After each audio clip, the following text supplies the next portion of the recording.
हे जग कसं आहे, जग सत्यम शिवम सुंदरम असं हे जग आहे. हे जग जे आहे हे सत्यम शिवम सुंदरम असा जीवनविद्येने मांडलेला सिद्धांत आहे की जग हे सत्यम शिवम सुंदरम आहे.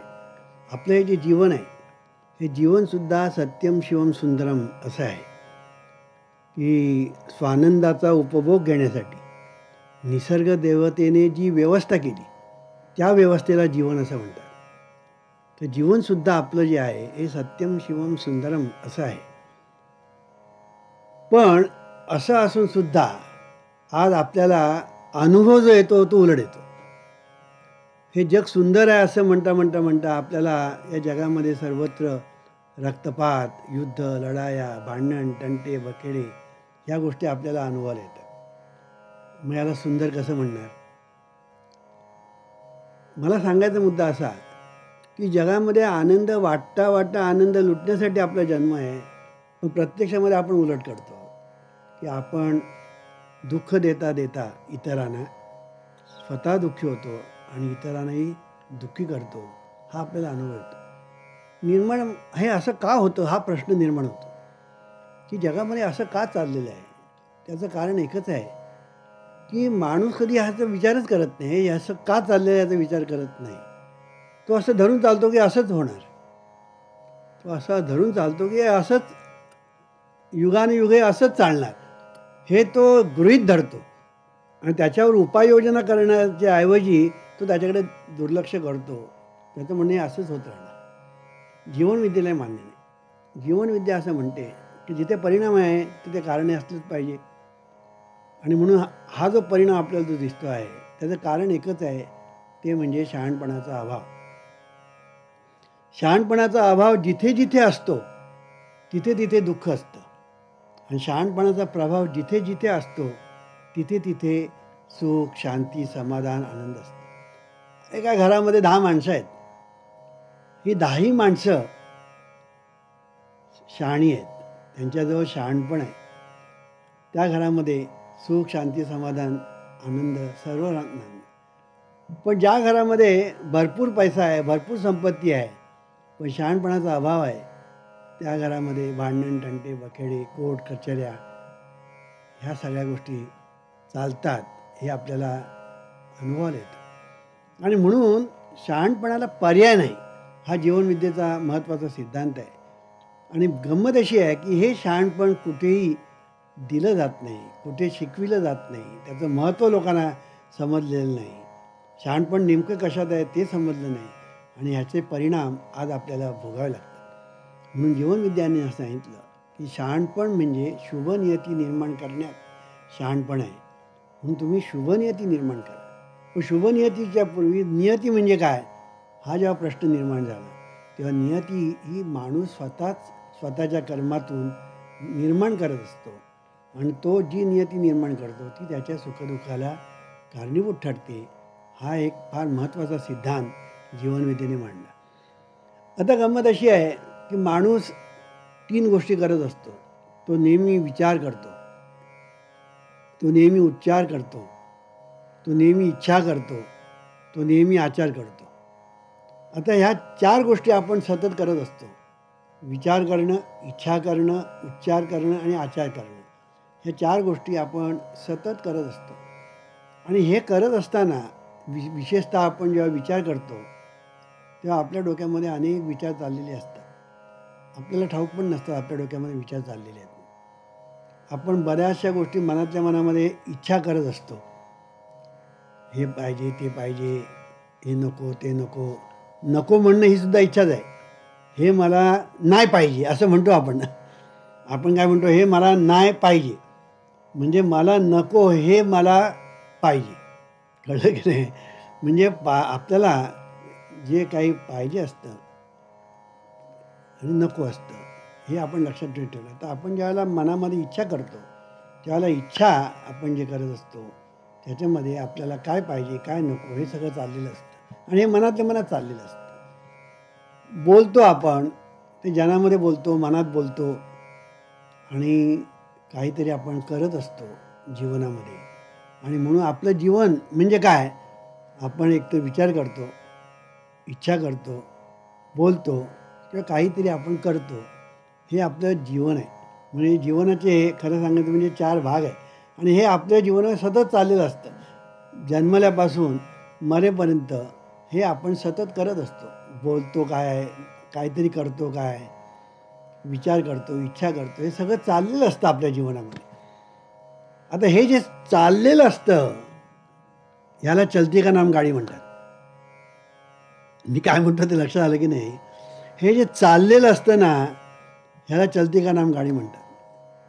पण हे आपण जेव्हा चालवतो तेव्हा ती गाडी आपण आपल्या ताब्यामध्ये असते ती गाडी, आणि आपण ताब्यामध्ये गाडी ठेवून ती गाडी चालवतो तेव्हा आपण गाडी चालवतो असं म्हणतो.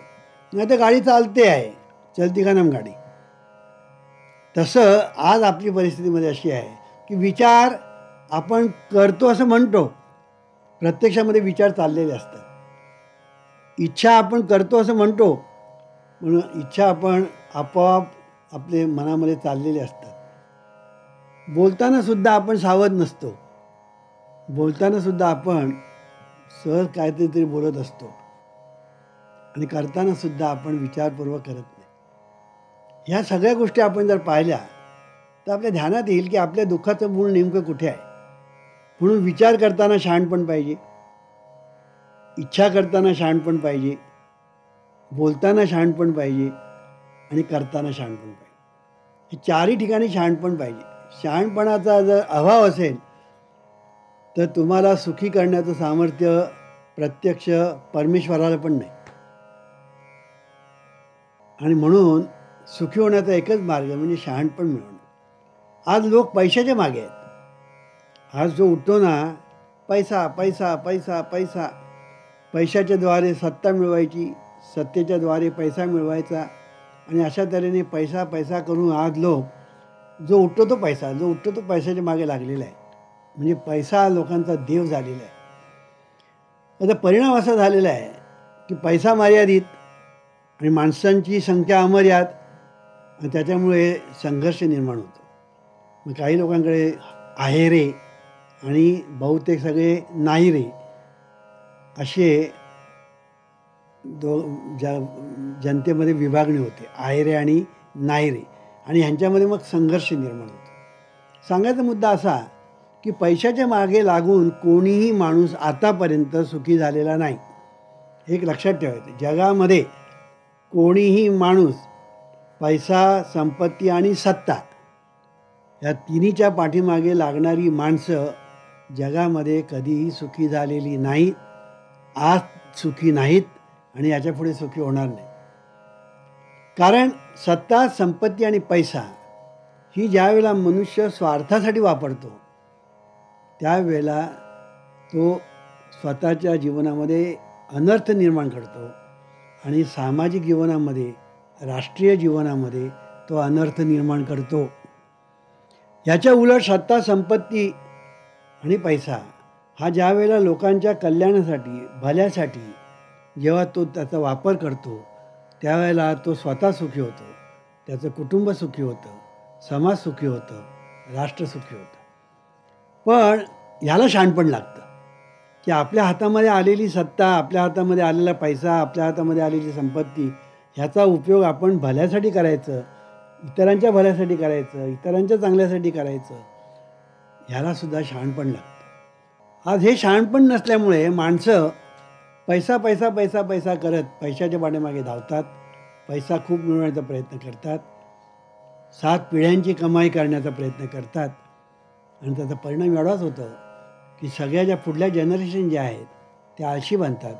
त्यांच्या हातामध्ये पैसा येतो त्यामुळे ते व्यसनी बनतात आणि ते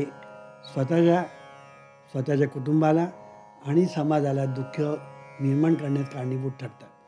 हे सर्व जर आपल्याला जर अवॉइड करायचं असेल, जर टाळायचं असेल तर त्याला शहाणपणाशिवाय दुसरा पर्याय नाही. म्हणून जीवनविद्या असं सांगते की तुम्हाला जर सुखी व्हायचं असेल, तुम्हाला जर शांती पाहिजे असेल, समाधान पाहिजे असेल, आनंद पाहिजे असेल तर त्याच्यासाठी तुमच्याजवळ शहाणपण पाहिजे. आणि एक शहाणपण जर असेल तर तो माणूस सुखी झाल्याशिवाय राहत नाही. आता हे शहाणपण मिळवण्याचा मार्ग मी मागे सांगितला की शुभ नियती निर्माण करणं. आणि शुभ नियती सांगत असताना नियती म्हणजे काय हे पण सांगितलं. म्हणून नियती ही आकाशातून खाली पडत नाही किंवा जमिनीतून वर येत नाही. तर नियती ही आपल्या कर्मातून निर्माण होते. आपण जे कर्म करतो म्हणजे विचार उच्चार आचार, त्याच्यातून नियती निर्माण होते. ती जी नियती निर्माण होते म्हणजे आपण करतो, ती नियती आपल्या सुखदुःखाला कारणीभूत ठरते. आणि म्हणून नियती आपल्या सुखदुःखाला कारणीभूत ठरते. मग आपल्या सुखाला जी नियती कारणीभूत ठरते त्याला शुभ नियती म्हणतात. आणि आपल्या दुःखाला जी नियती कारणीभूत ठरते त्याला अशुभ नियती असे म्हणतात. म्हणून शुभ नियती निर्माण करायची का अशुभ नियती निर्माण करायची हे तू ठरव. म्हणून तूच आहेस तुझ्या जीवनाचा शिल्पकार.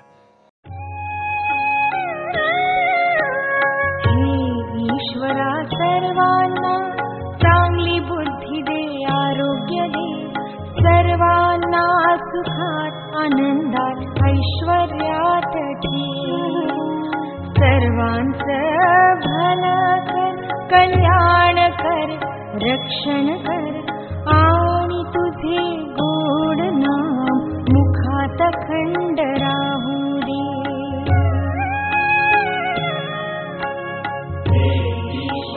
सर्वांना चांगली बुद्धी दे, आरोग्य दे, सर्वांना सुखात आनंदात ऐश्वर्यात दे.